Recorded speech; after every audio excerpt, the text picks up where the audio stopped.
Hey guys! உடம்பு சரியில்லன்னு சொல்லியிருந்தேன்ல. So, அதனால அவங்க வெளில தான் அஸ்வின் வெளில தான் சாப்பிட்டுட்டு இருந்தாங்க. அது உடம்புக்கும் நல்லது இல்லன்னு சொல்லிட்டு, அவங்களுக்கும் ஆல்ரெடி ஸ்டொமக் ஃபுல்லா புண்ணா இருக்கு. டீஹைட்ரேட் ஆயிருக்குன்னு சொல்லிட்டு, இன்ஜெக்ஷன்லாம் போட்டு வந்திருந்தாங்க ஹாஸ்பிட்டல் போயிட்டு. ஸோ, அதனாலவே நம்மளும் வெளியிலயே எவ்வளோ நாள் சாப்பிட வைக்கிறதுன்னு சொல்லிட்டு தான், நான் என்ன பண்ணேன், இன்னைக்கு காலையில எந்திச்சு சமைச்சு லஞ்ச் குடுத்துரலாம் அப்படின்னு சொல்லிட்டு, கீரை வாங்கிட்டு வந்திருந்தாங்க முன்னாடி நாள் நைட்டு. ஸோ, அதனால அது உடம்பு சரியில்லாதனால சமைக்காம வச்சிருந்தேன்.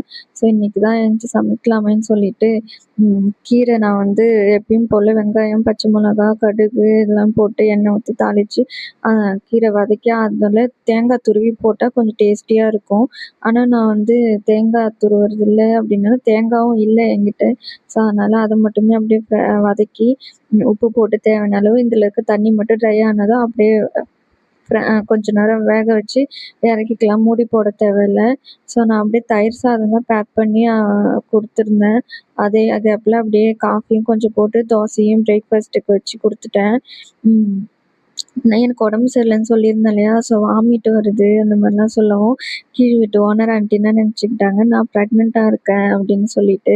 ஆனா, எ எனக்கு தெரியும். ஏன்னா, எனக்கு எந்த சிம்டம்ஸுமே இல்ல. எனக்கு அதுவும் இல்லாம எனக்கு கண்டிப்பா அந்த மாதிரிலாம் நடக்காது. ஒரு நல்ல விஷயம் அப்படின்னு சொல்லிட்டு எனக்கும் தோணும். நானும் நெறைய டைம் எக்ஸ்பெக்ட் பண்ணி பண்ணி அது அந்த ப்ரெக்னன்சி கிட்லாம் வச்சு டெஸ்ட் பண்ணி எவ்வளோ நான் வந்து ஏமாந்துட்டேன். ஸோ, அதனால இந்த 1 இயர்ல எனக்கு அவ்வளோ தூரம் ஒரு நம்பிக்கையே இல்லாத மாரி போயிடுச்சா. ஸோ, அதனால என்னை விட எவ்வளோ பேர் எவ்வளோ வருஷம் வெயிட் பண்றாங்க. பட் இருந்தாலும் எனக்கு என்னமோ அ இருக்குமோன்ற ஒரு இதுவும் தோணும். அப்புறம் உடனே இல்ல நமக்குலாம் அது இப்போதைக்கு கிடைக்காது. அந்த இதெல்லாம் குழந்தை பாக்கியம்லாம் நமக்கு இருக்காது அப்படின்னு சொல்லிட்டு நானும் மனச தேத்திப்பேன். ஆனா ஓனர் ஆன்டி அந்த மாரி நினச்சுட்டு டெஸ்ட் பண்ணிலாம் பார்க்க சொன்னாங்க. நானும் டெஸ்ட் பண்ணி பார்த்துட்டு நெகட்டிவ் தான் வந்துச்சு.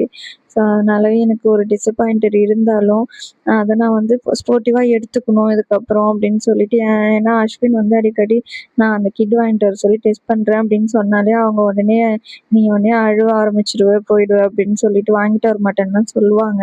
பட் நான் தான் வந்து எப்படியோ சமாளிச்சு வாங்கிட்டு வர சொல்லி டெஸ்ட் பண்ணுவேன். பட் அதுவும் நெகட்டிவா வந்துருமா, சரி ஓகே அப்படின்னு சொல்லிட்டு நானும் என்னை தேத்திப்பேன். ஆ 1 இயர் ஆனதுனாலவே எல்லாரும் அடுத்து என்ன கேட்பாங்க மேரேஜ் ஆனாலே, இதானே. ஸோ, அதனால தான். இதோட நெக்ஸ்ட் வீடியோல பார்க்கலாம். பாய் பாய்.